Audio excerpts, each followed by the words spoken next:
Hello, friends, hello, foe, and welcome to Comedianons, a podcast we tried to start when we were 13, but now, 9 years later, here we are giving it another go. My name's Jonathan, and join with me this week, as he will be every single episode, is a very special man. In fact, he was the first man to circumnavigate the globe in a dragon boat. It's Mr. Joshua Blanco.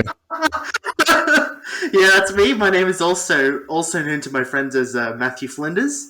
Matthew I'm Flinders, here. that's the one. That's I'm who it here. is. I'm Joining here. me every week is Matthew Flinders. Matthew Flinders, aka Josh. That's what they call one of my many nicknames. Now, One of my as I many alluded nicknames. to in this introduction, this is not the first time we have tried to do this. When we were 13 and obsessed with the Hamish and Andy podcast back in the day, this was 2012, 2013 time, we started a podcast. Well, we tried to. We attempted to. We definitely gave it a red hot go. Yeah, we sure did. We gave it a go. And I will say, Jono, I feel like we're already doing better than that because I don't think we started recording that one. I don't think we did, and I can kind of understand. Yeah, exactly. I can kind of understand why we didn't, because just from a technical perspective at the moment, it feels like I'm driving a helicopter. I've got my two screens with about 6 different windows. We've got boom microphones. We got all this fancy headphone gear and stuff, and it's just an absolute challenge. No 13-year-old can manage that. And honestly, I'm surprised we had the gumption to give it a go then. We rarely did. But here we are now, and we're really making our dreams come true right now, John. Make your dreams come true. The podcast is going to the moon, and the only way to start doing that is to start driving. And that's something we definitely haven't done very well in the past. We've always had grand ambitions. It's not the first joint venture that we've tried to do. That is true, and I will say, I feel like to get us into this immediately, John, to get a sense of the kind of friendship you and me have, Jonah, I'd like to tell a story, and you're gonna know the story, so feel free to help me with the story in a moment. All right. But it was probably, I want to say, before we were thinking about getting a podcast, or definitely around the same time. We had this sense that we were both very eager to do something, because I think we both sense hey, we both want to do stuff. Well, I wonder what we can do to to do something cool.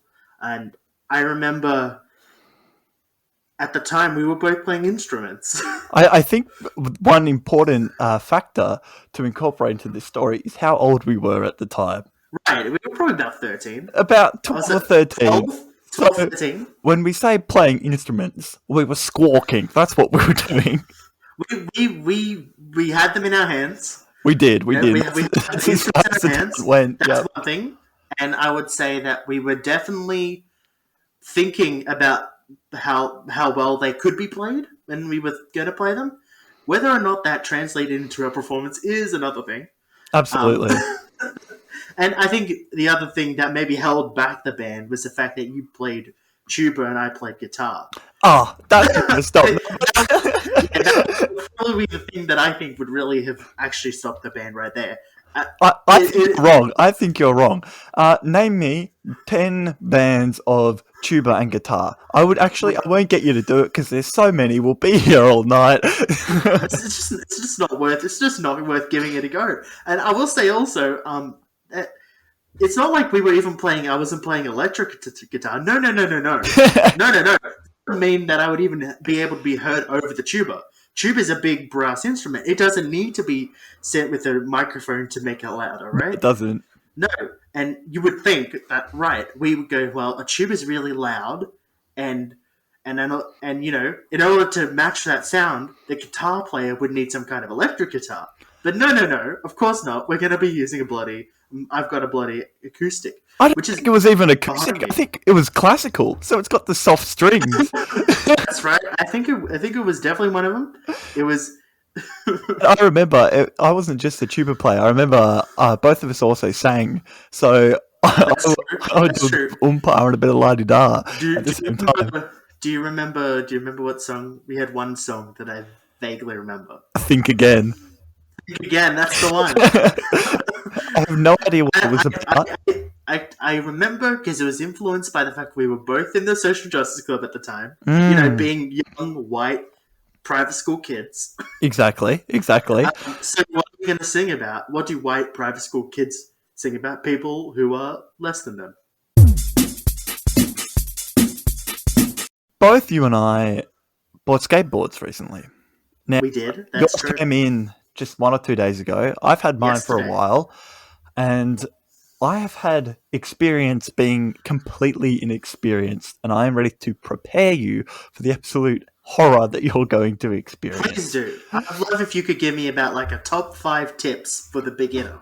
A top 5 Because I'll tell you what, before you hit me up with what happened, and I'll tell you my current experience with the skateboard, is yesterday I got it, which is a Sunday. I got it yesterday.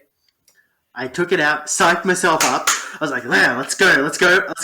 I watched a video. I kind of knew what I was doing. I knew what I was going to do. I was going to just sort of walk and let it go.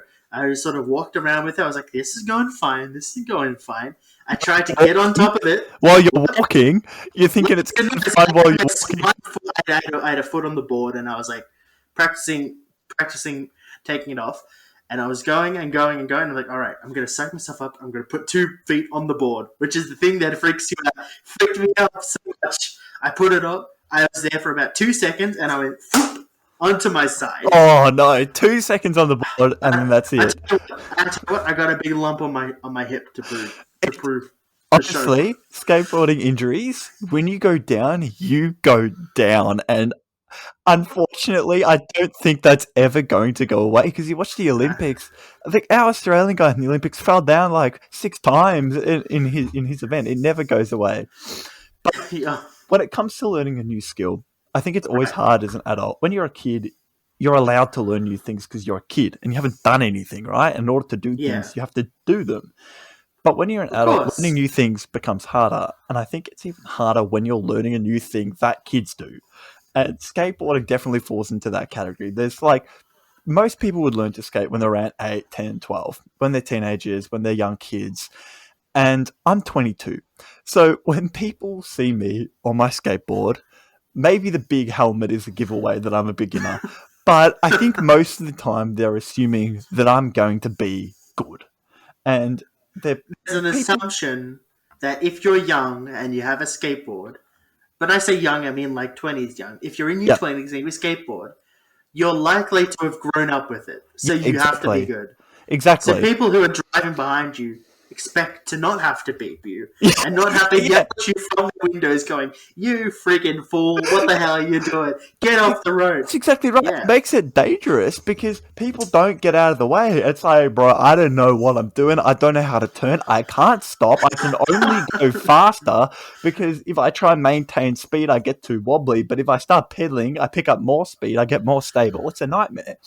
But if you get faster, there's more likely you're just going to stack. Yeah, and then you hit like a piece of fluff and you fall off. It doesn't take much, but yeah, I think it takes a lot of mental courage, and it's probably a good exercise in confidence, to be honest. To be 22, to be 6'1", 6'5" with this giant helmet, and skating around a piece of concrete at the local park. And I remember this is the last time I went out. I was skateboarding. I was doing really, really badly. I was on rough ground. I was doing absolutely atrociously.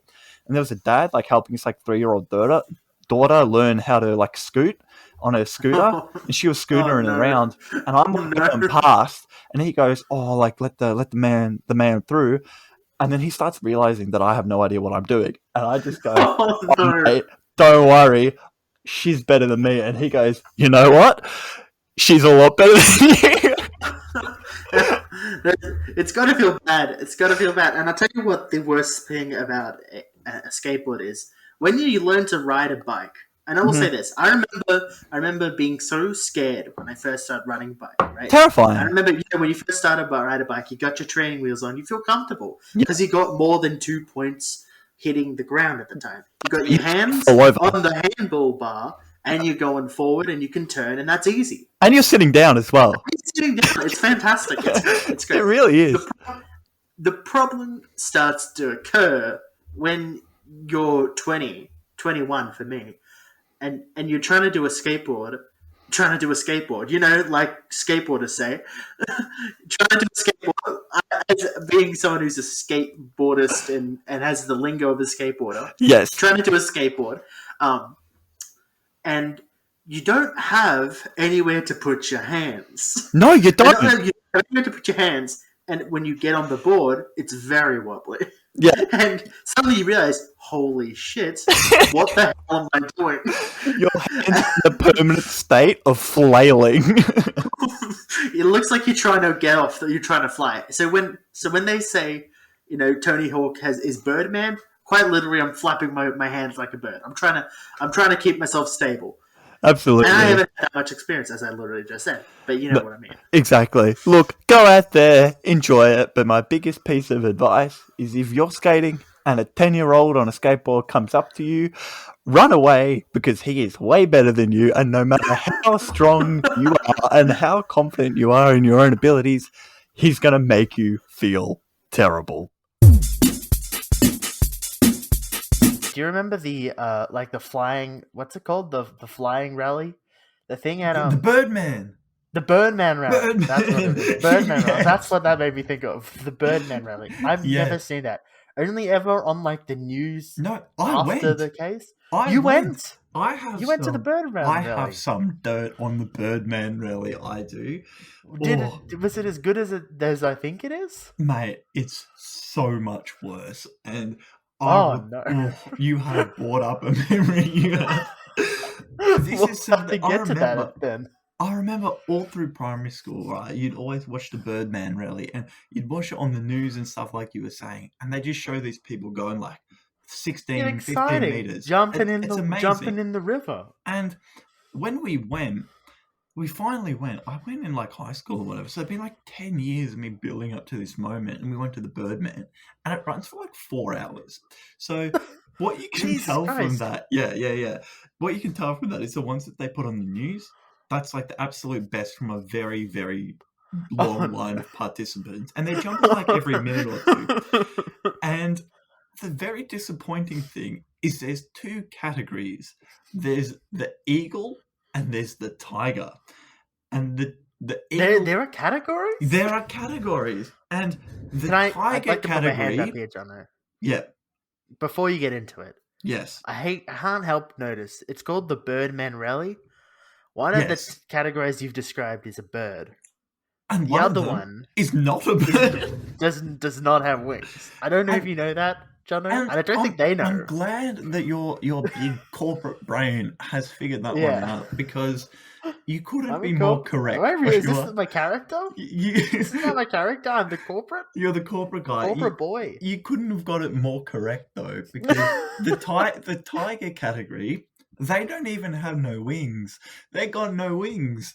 And they just jump in the They're jumping in the Yarra River voluntarily. And it's people in costumes. Now, the costumes that you see on the news are amazing. They've got these big feathers, they've got everything. They're just wearing onesies. Half of them were literally wearing Kmart onesies, hoodies, and just jumping into the Yarra. And it's I don't even know what the point. No one cared. It was just these grown men, 46 years old, middle-aged men, just running off the pier and just jumping and getting 80 centimeters of distance into the Yarra River, and it was just disappointing. But then the eagle category, I'm here we go. You're every now and then they'd intersplice an eagle, and I'm oh yes, this is going to be sensational, and 95% of people in the eagle category just had hang gliders. They hadn't even made them. I thought the whole point of the competition, and what you would have thought, is they have to make a wingsuit. That's what I thought it was. Yeah. And you're that's who what I makes thought the it best was. wingsuit? Exactly, because you're the Birdman. But they will literally just buy a hang glider and just run off the thing in a hang glider and then dive into the river. It was extremely disappointing. Joshua, I have a situation. I'm ready for this situation. Tell me about your situation, Jono. Well, it's not just any situation. It's an avocado situation. I'm a big fan of it. You are. And I think being in the 19 to 24 age bracket, avocados, they're a big part of our life and a big part of our cultural identity. And particularly on toast.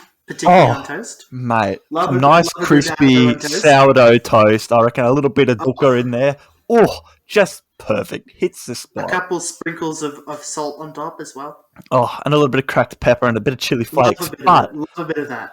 the problem with avocados is that they don't grow on trees. Well, so I thought.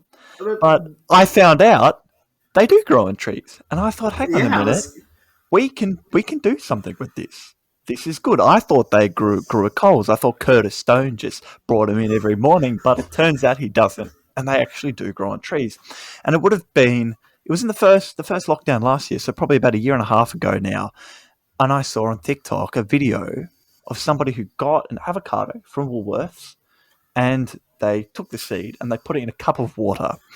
In about a month... I've seen this. Exactly. I've seen this. In about a month, that avocado seed, rock, bowling ball, the avocado bowling ball had cracked open and the seedling had grown and there was a tree coming out the top of it.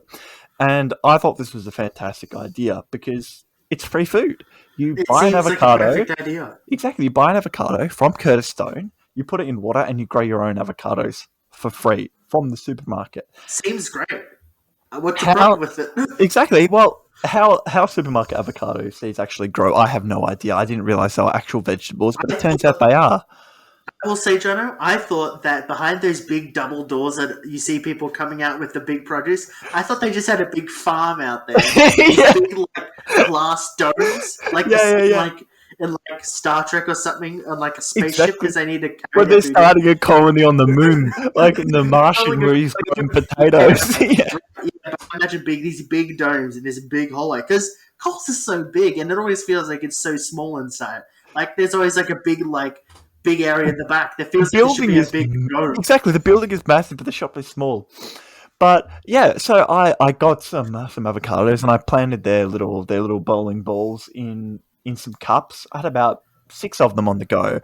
And in this video, a month and one had sprouted into quite a big little plant. And we're weeks and weeks and weeks into this and none of them had sprouted. But I reckon about 4 months later, I had a little sprout on one of them. So I got rid of all of them and I kept that. We are now a year and a half down the line. And this is a long story. It is, because it's a long process. A year and a half down the line, and that avocado seed is now about 22 centimeters tall, and I have about 4 leaves. And this is when the warning bell started going off, and I'm like, how long is it going to be until I get avocados? Because I was hoping maybe 6 to 8 weeks and I'd have some, but it's not looking likely at this point. I looked it up. It takes 12 years for an avocado tree to grow its first fruit. 12 years. Are you going to keep that thing for 12 years? What are you doing for 12 years? It's absolutely unreasonable. That's ridiculous. I can't even keep a fake plant alive for 12 years. But the kicker is, Josh, only 1 in 3 avocado trees actually fruits. And there is no way to find out until it's like 12 or 13 years old, and you just have to go, okay, I guess I have to cop the L on that one. And there we go, Jono. It is the first inaugural episode of Comedians. Can you believe it? Yeah, Comedians #1 done. The podcast that's going to the moon, and we're starting there. Like Bezos. Exactly. We're a phallic-shaped ship. Yes, exactly. I think we can have a little bit more of a dainty design on ours, but we're well on the way. We're driving to the rocket ship. We're going to the moon. And if people enjoyed this, Joshua, if people enjoyed Comedians episode 1, where do they go to find out more? Well, I'll tell you where you can go find out more. You can find us on Twitter. You can find us on Instagram. And you may even be able to find us on TikTok. Oh, really, really, really? Maybe. Well, it's been one hell of a ride. Some kinks, some bumps, but all in all, I think we're off to a much better start than we were with More Than Madness and Splinters of Brass, because we have approximately half an hour to 40 minutes of quality content. This has been episode 1. Curtis Stone is an avocado farmer, and we'll see you next time on Comedians.